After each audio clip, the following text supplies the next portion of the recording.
Okay, so I was recording and then the video shut off. So I already have the cards pulled, but I'm just going to start from right here and then I'm just going to restart. The way that these cards came out is that they came out in almost like their own little piles, and this card came out face down. So I have this card as being the whole, like the main message, the main player in the spread. And then I have three different piles, and the way that they came out, I have this pile being the past, this pile being the present, and this pile being the future. Or depending on how it kind of goes, since I haven't actually done the spread yet, I'm not sure how it's going to turn out. But I have it as this first one being the present, this middle one being the transitionary, and this third one being the future. And the card that I have is, the main card that we have is the King of Cups, which, as I was talking about, is, it's so frustrating. I literally just talked about this card for 15 minutes and the video shut off. Okay, so this card is a sense of moral superiority, or like a sense of validation of morality to oneself, security in one's own emotionality, spirituality, a balance between one's intake and output of an emotional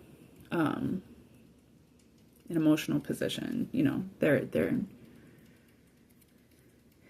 it's, yeah, a balance between what giving and taking, but mostly on this emotional level. And what I was getting into is I was talking about these different movies that I've seen that kind of all add up to the same concept, which probably would not seem that way on the surface. It's only something that I've seen in them, but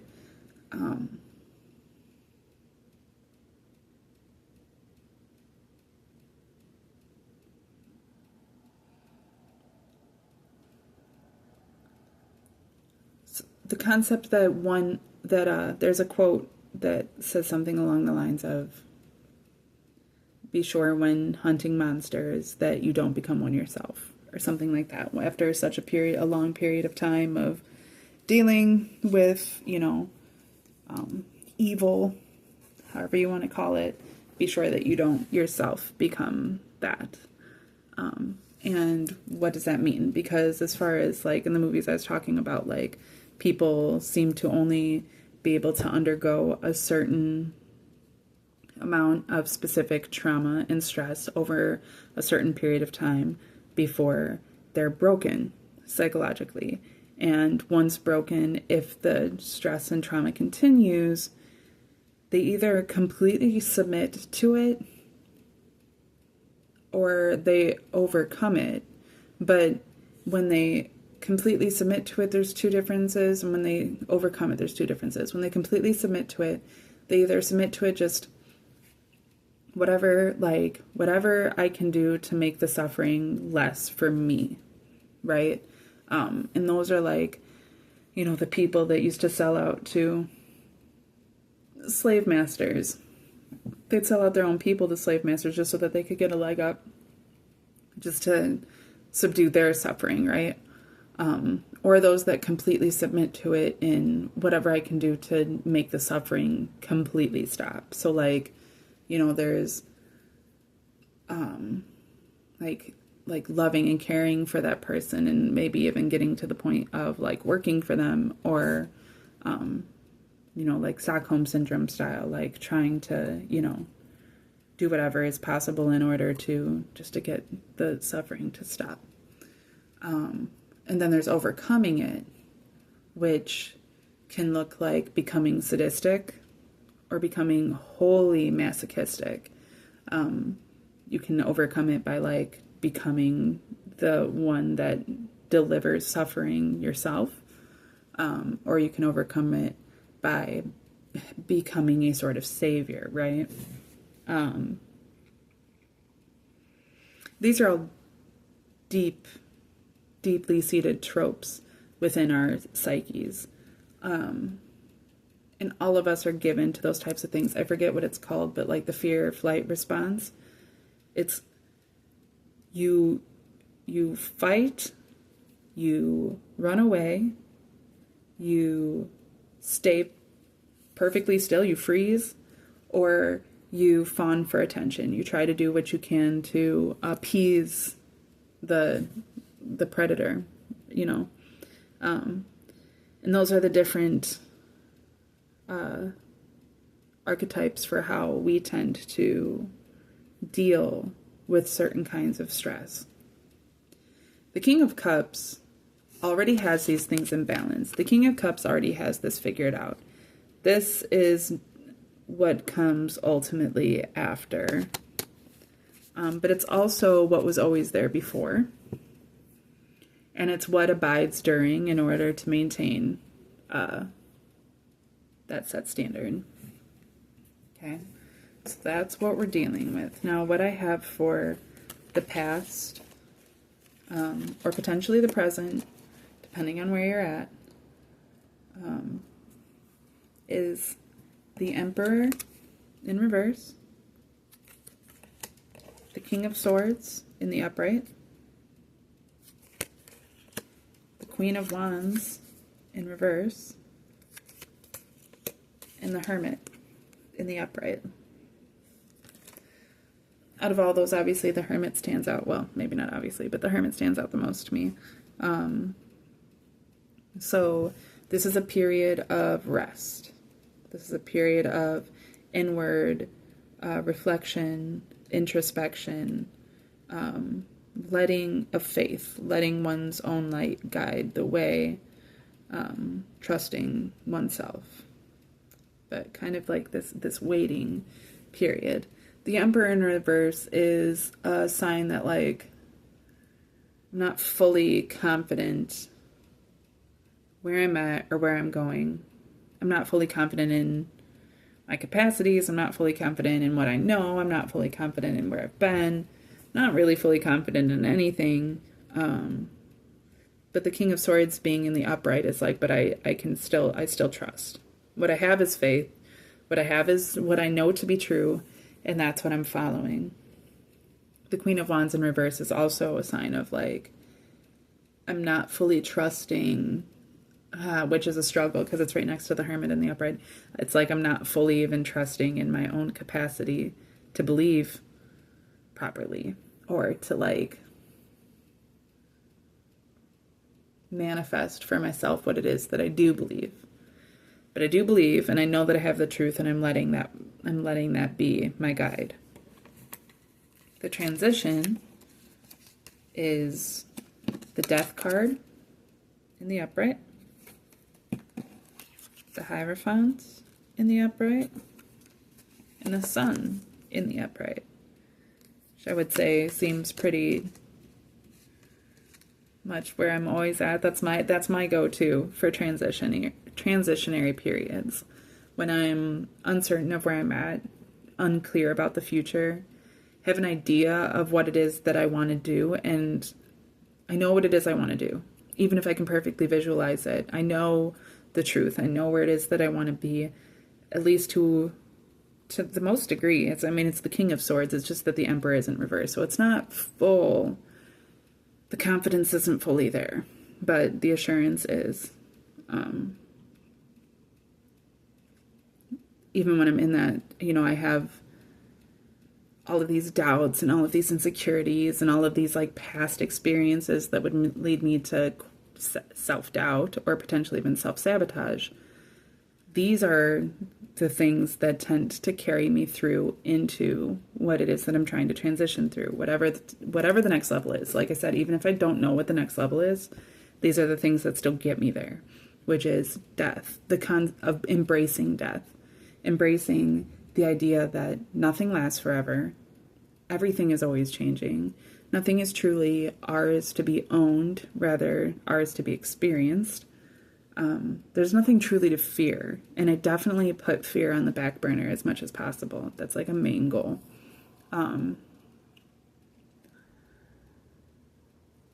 That life is fleeting, and so there should always be like this sense of gratitude as well.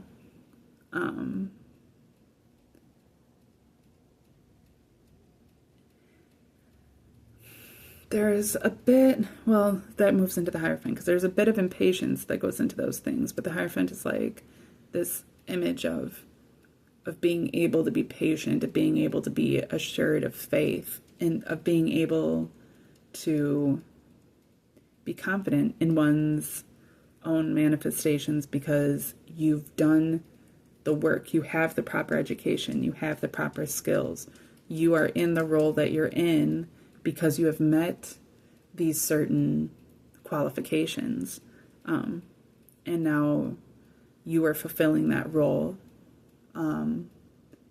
as others are fulfilling their roles in a faith that that whole function is for the highest good and for your highest power. And the sun being like an overarching positivity, right? Like a constant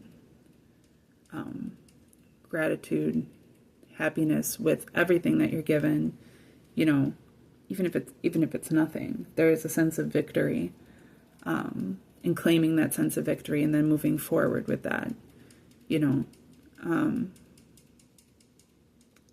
letting things that have gone be gone, not letting things that are dead and gone keep me down, keeping that sense of positivity, looking towards the sun, looking towards life, looking towards what can be crafted out of what it is that I have, and also having that knowledge of where it is I'm headed, what it is I'm doing, and why, in order to maintain all of those things. And that's even in like the stark uncertainty most transition brings, right?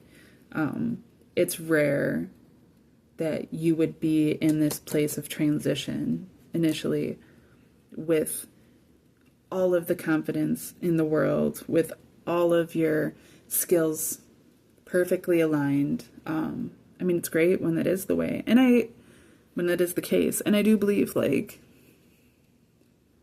for as much as I can be in that position, I am in that position myself. However, there's always something to learn. There's always new things to learn. And especially when you're leveling up, you have to consider that, like, you're going to be new again. You're going to be in a new position again. It's like becoming a baby again. Like, it's always something new. There's always going to be something to learn. You're always going to have to be in this place of being willing to be humble, of being willing to learn, being willing to feel a little stupid while you try to figure it out, but being able to trust with a sense of assurance and a sense of faith and a sense of positivity that these things are what are moving you into where it is that you're trying to be, you know. And then I have for the future the Two of Cups in reverse, the Ten of Cups in reverse, and the Seven of Wands in the upright, which is not terribly positive. This could be my message. This could, obviously, all of this is general, so it really just applies to whoever it applies to, and whatever you can take from it, you can take from it. I'm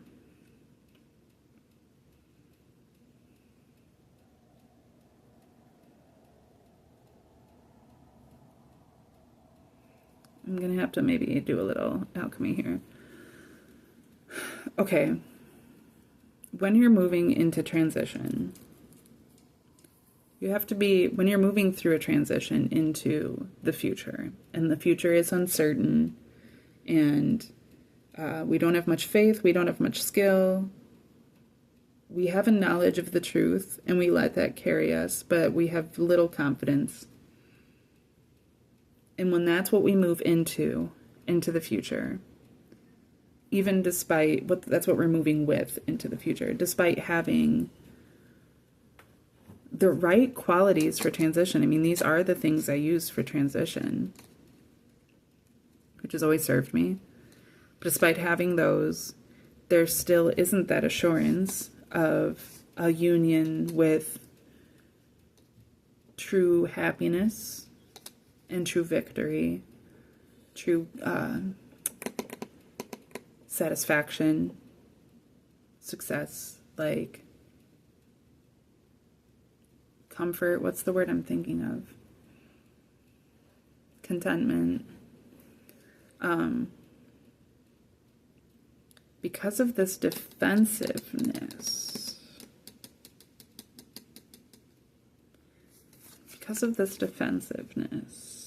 where is this coming from? Where is this coming from?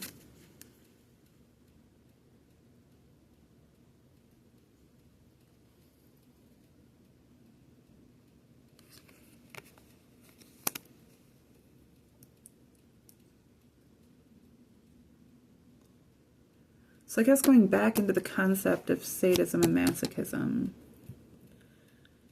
those are the natural dichotomies of our psychology when put through a specific level of trauma, is to be one or the other. Both are a defense mechanism. It's just which your natural psyche falls into.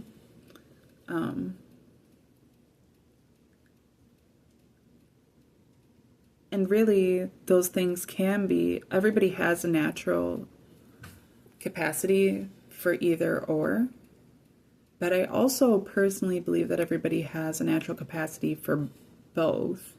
And that it really is determined on the experience itself and what part of that psyche is being catered to.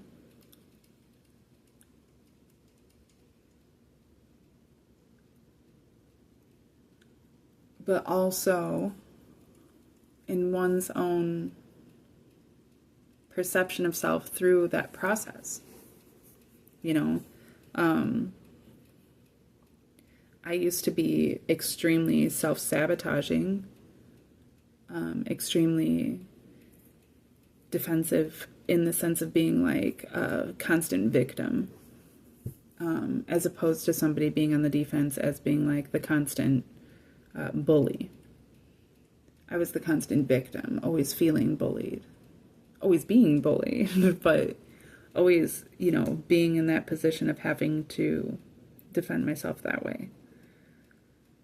But as I've developed and as I've grown and as I've matured and as I've gone through so many different transitions with a sense of uncertainty, and then seen the effects of what those uncertainties bring, seeing the effects of what those fears, doubts, self-sabotaging tendencies manifest, I've learned to not cater to those concepts, but rather to cater to the concepts that I was lacking, right? Like this was me before. I've always had a strong hermit quality to myself, and that's always been a source of my power, is to be able to be alone and to be able to introspect in that way, to isolate so that I can introspect. But being able to be introspective, I tend to be more introspective than the average person, and that's always been a benefit to me personally. And also being able to conceive the truth, being logical and reasonable enough that, I can receive the truth. That doesn't equate to me being able to always be in control of my emotions, being able to, fight off my defenses, like the lack mentality. I can know the truth. That doesn't mean that I'm not still going to be given to having a lack mentality, right? So it's funny because I was just thinking about this today, where I remember being a kid and feeling so awkward in my skin, constantly feeling so awkward socially, awkward like in my family, awkward just in my own self, in my own personal space even. I always felt best when I was alone, but I always just struggled in general with this sense of not being good enough. And the way that I kind of made up for that, especially in childhood, well, particularly in childhood, was by being arrogant, being an asshole, being a bully, being kind of like, not catty, but kind of a dick, right? Like always like being the first to like say something sarcastic and cutting and, you know, making a joke of everything, and always like pushing my way to be first for this, or to put, like I would force myself into the spotlight despite how, you know, incredibly uncomfortable I was. But that was like my go-to tactic was, and it is a form of sadism. I was never truly, I mean, I was a little violent when I was little. When I was very young, I was very angry. But by the time I was 8, that kind of just became like a personal thing. I started becoming very self-sabotaging. And at the same time, like I kind of lost that arrogance. I was humbled pretty quickly when we got into the Christian schools, because I just simply wasn't able to make it behaving the ways that I had been. But yeah, which I would say is definitely just all of that's just a reflection of the Emperor in reverse. Like, it was a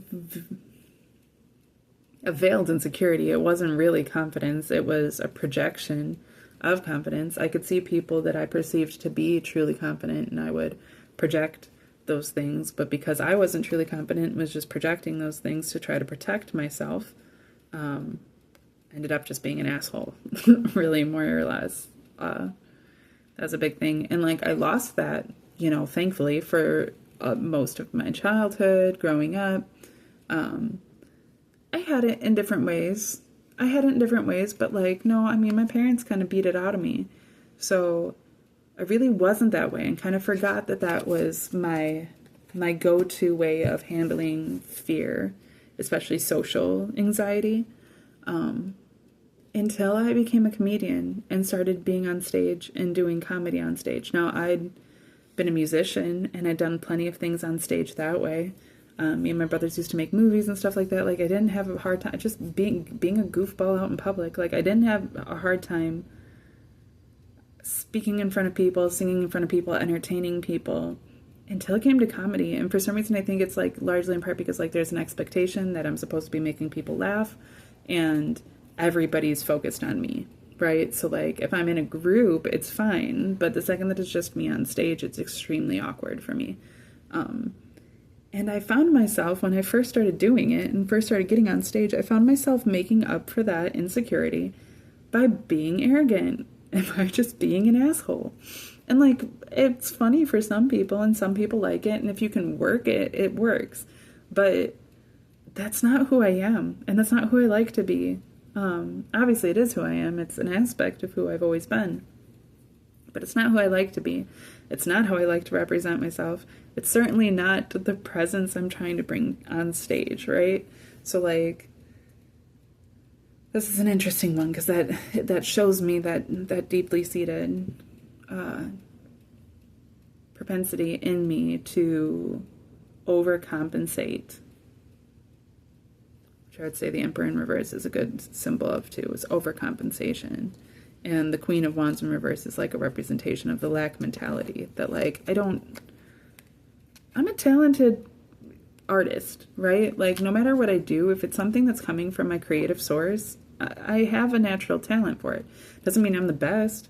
Doesn't mean there's not plenty of people that are way more talented than me in every single city, in every single town, in every city, in every bar. But like, when I put my mind to something, if it's coming from my creative source, when I put my mind to something, I'm good at it. The lack mentality, though, comes from like putting myself in competition with others, or feeling like again, like that I'm not good enough, or feeling like that I haven't honed in on those skills enough. And, there's all these other people doing better. And yeah, it's this weird sense of competition.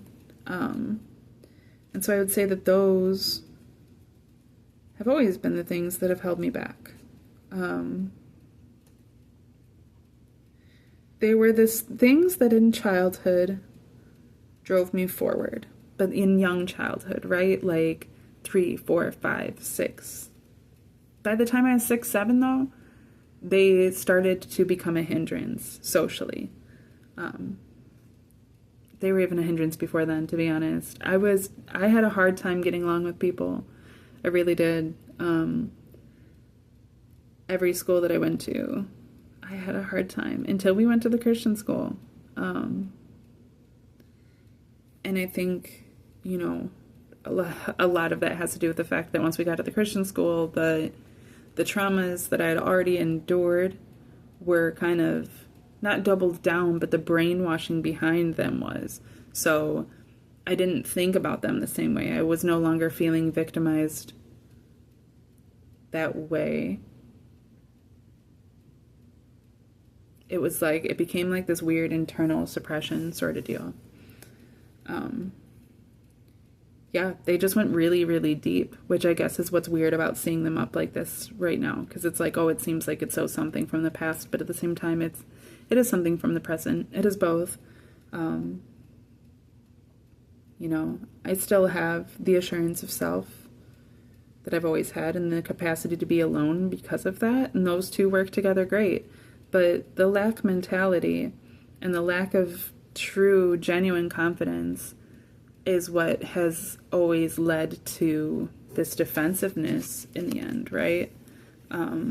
This feeling of, oh, I don't have, this perfect union. I don't have this fullness of self that I've always looked for. I don't have this fullness and happiness in life that I've always looked for. There's always something more that needs to be done in order for me to have some true happiness.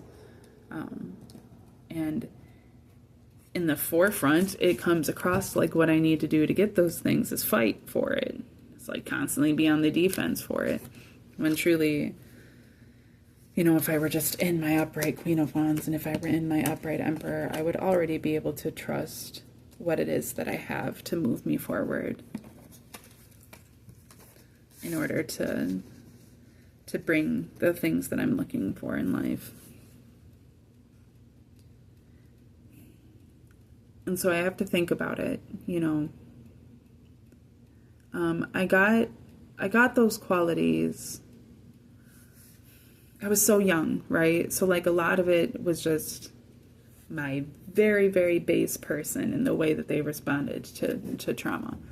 But a lot of it was also just like inherited, not just through my bloodline, just because that's how the people that made me were, but it was inherited through my experience of those people, especially because I grew up so sheltered. And so like, my mom has an incredible lack mentality. She's full of it. And I took that on myself and took on her lack of confidence. And I didn't have my dad, so I had this lack mentality there too. And I had a lack of confidence there. And then I had my stepdad who was like, just very different. And like, he treated me differently than he treated my brothers. But at the same time, there was this, constant communication that like, I'm not your real dad, and like if I were your real dad, you guys would be way better, but since you're not my real kids, you're just these idiots I have to take care of and figure out how to teach right. And he talked down to us a lot, and he did it in a satirical way. Both of my parents did, and I think that they thought that the satire is what made it acceptable, and they didn't really consider themselves bullies, but they were bullies. And I learned from their behavior and from the ways that my brothers bullied me, and it was considered normal. It was considered that my oldest brother was an asshole and he treated my middle brother like shit. And so then my middle brother started assaulting me in different ways, and that was all kind of just like understood as the natural breakdown of things. And like all of it was always, in my family at least, like it was always kind of just like put under the umbrella of like, well, that's because your dad is dead.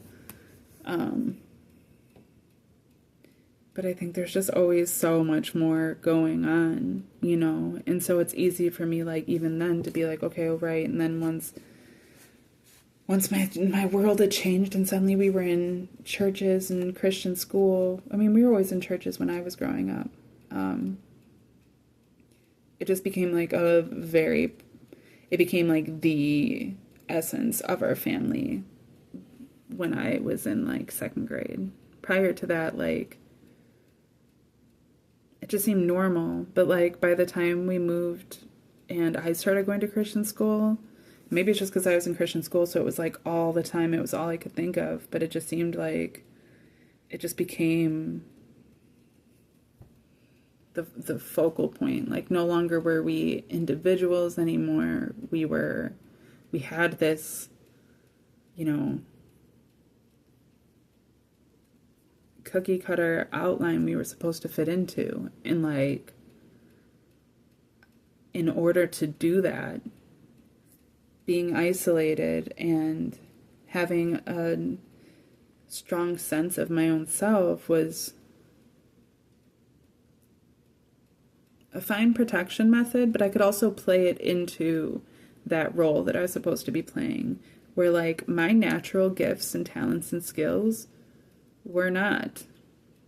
They were something that thankfully my mom always kind of had made space for, because she is an artist herself. But I had a couple teachers that appreciated it. My first and second grade teacher was the same person. It was the same class. So it was just a very small school. But she always encouraged it. And then I had like one teacher at every school that kind of was really good about like encouraging those things in me, or like validating those things in my life, and I'm so blessed for that. But at the same time, like the whole structure was kind of revolving around this concept that like those things were innately just an expression of self, and self itself was evil, egotistical, and thus evil. And you know, like the confidence in self thing, like I remember telling my mom at 26 that I finally felt confident in myself for the first time ever in my life. I actually felt confident in myself. And she told me, well, you shouldn't.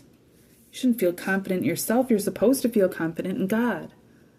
And I was like, that doesn't, obviously our concepts of God are very different.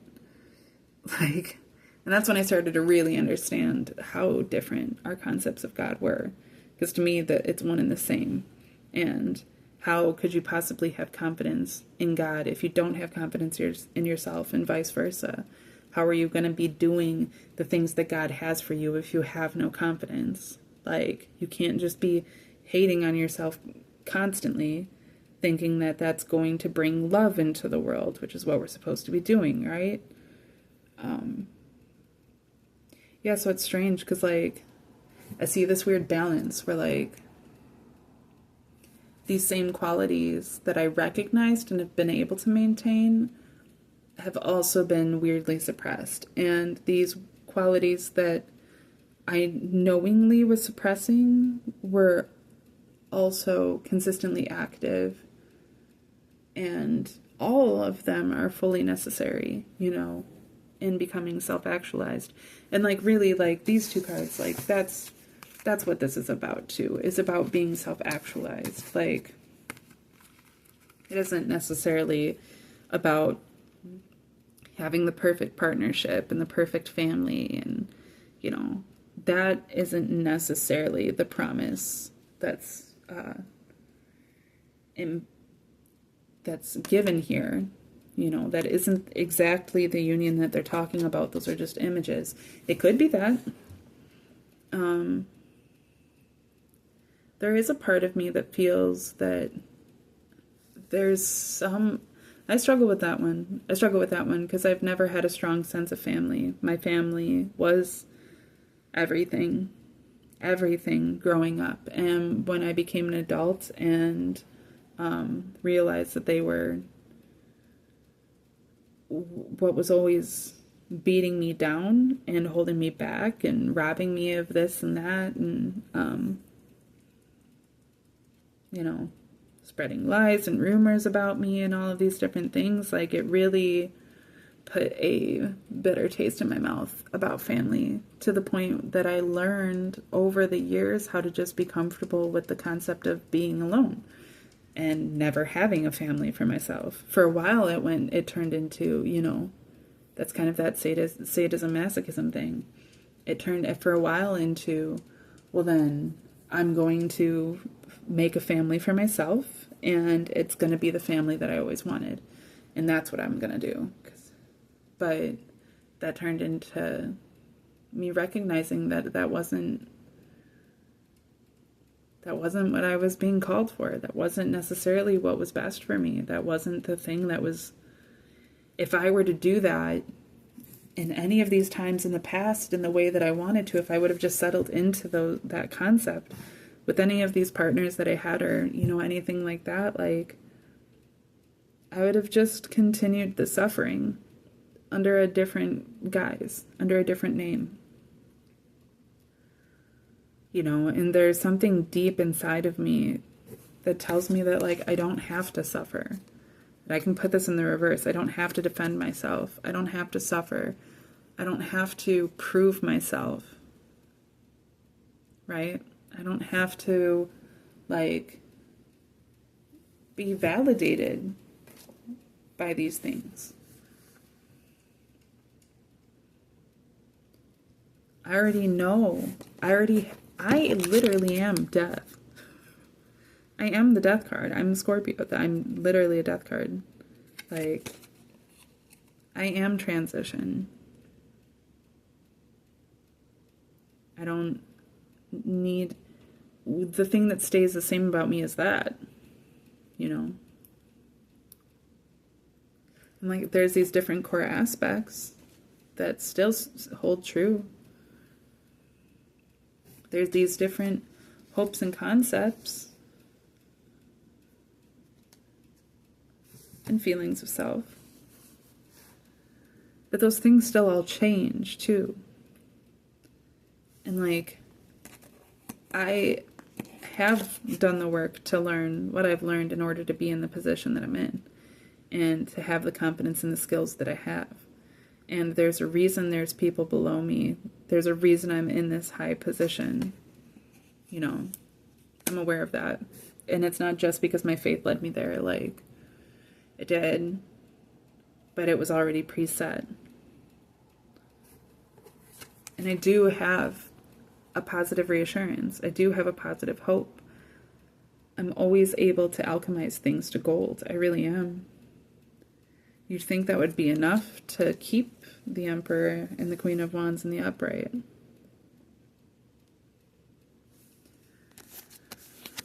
But without this King of Cups being in the upright, because that tends to be my struggle. Because as soon as I let a little bit of fear, a little bit of uncertainty be in the negative, instead of still feel like part of the balance, that's when things get out of whack. As long as I can remember that everything is within balance, even the negative. The periods of self-doubt are part of the process. The periods of feeling alone, of feeling broken, of feeling, you know, that's part of the healing. Like, that's part of the process. I already have all of the things that I need in order to get wherever it is I'm going, in order to, you know, have whatever I have on the other side. So I don't need to fear anything. I certainly don't need to be in the defense. That's a struggle. I do constantly jump on the defense for myself.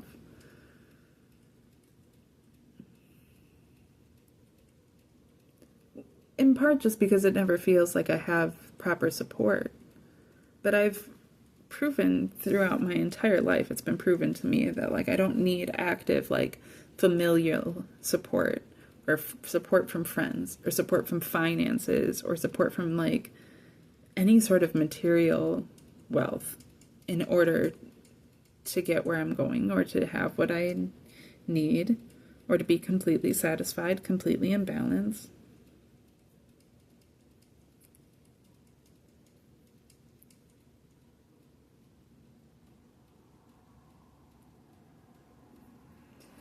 The concept that I had when, like, I'd watch these movies or whatever, and the concept came up of the sadism and masochism. And, you know, ultimately, if we're dealing with trauma, becoming a sadist yourself only is creating more trauma for others. Which, you know, if that trauma creates martyrs, then the concept is that then it's good and then it's fine. And that's why sadism has a purpose and is allowed, is because it is what is creating martyrdom. But we don't need martyrs. We don't need saviors. And I think that that was like, that's like the entire message behind that concept, right?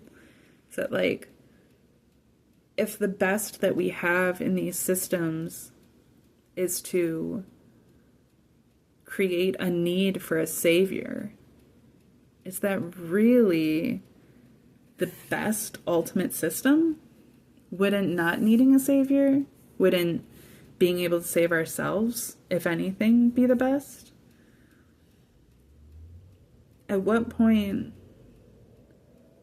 is it, I mean, because I struggle a lot with, like, the concept of codependency. I've worked so hard through it that, like, when I get a little tinge of it from anyone, like, I stop involving myself. I'm not here for it. If I, on my own fruition, feel led to help somebody in some sort of way, great. But that concept of becoming somebody else's savior, or somebody else being my savior, like, it has no place in my life. And I can't bond myself to people that has a space in their life without bonding myself to that concept, and that's not what I'm trying to do. I don't want to be part of a society that functions on the concept that somebody else is going to come and do the work for us, right? We are all here for a purpose, to do the work for ourselves. Each and every single individual has an extremely powerful purpose in that. Just by being an individual that exists within this larger system. The second that you add one different chemical to a petri dish, it becomes essential. Now, it might fuck everything up, or it might make everything better. It might, now that you added that, now you need to add this and this and this and this. But as soon as it becomes part of everything else, it is now part of everything else. Even if you dropped a chemical in and all the rest of the chemicals in the petri dish were to, like, move away from it and separate and isolate and leave it by itself, well, now you have created, that one chemical has created this unification of all of these other chemicals. There's still a point and purpose in every single aspect of life. And I think that until we get to that point in society as a whole, like, I'm just not going to feel fully satisfied. I think that's maybe what is constantly driving me internally, is because we live in a codependent society, not just here in America, but, like, this world. It is a natural proclivity of a human being to be toxically codependent, and I don't think that is our highest natural state. I don't believe that's a reflection of our highest good nor our highest power. And I want to see the world being a reflection of our highest good and our highest power. That's what I want. And I do have faith that I will see that. I honestly have faith I'm going to see that in my lifetime, but it's a weird faith because I've also always believed that, like, I would die right before that happens. Right before that full satisfaction. Or at least before I get any personal sense of reward out of it. But that's not really what I'm here looking for, to be honest. So, what I want to see is just a sustainable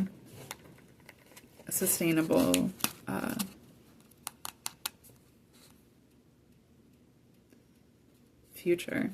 I want to see a sustainable society. I want to see sustainable communities, sustainable individuals.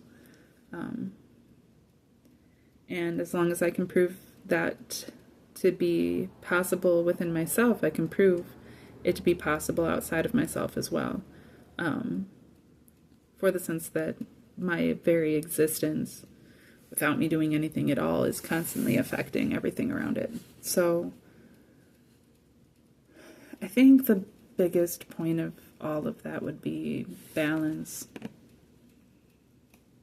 To release fears, doubts, insecurities in order to bring back the power of what they, I was hurt as a child, and that's why those things became suppressed. But those are still my powers, and I can still have access to them if I just do the healing work. At the end of that, all of the cards were upright except for the Seven of Wands. Because I put defensiveness in the reverse in order to balance them all out. However, I can balance that out now. They're all back in the deck for the fact that knowing to fight the good fight, knowing what to fight for, knowing how to use your skills for what it is that you're trying to achieve is also part of that perfect union and that total satisfaction as represented in the Two of Cups and Ten of Cups.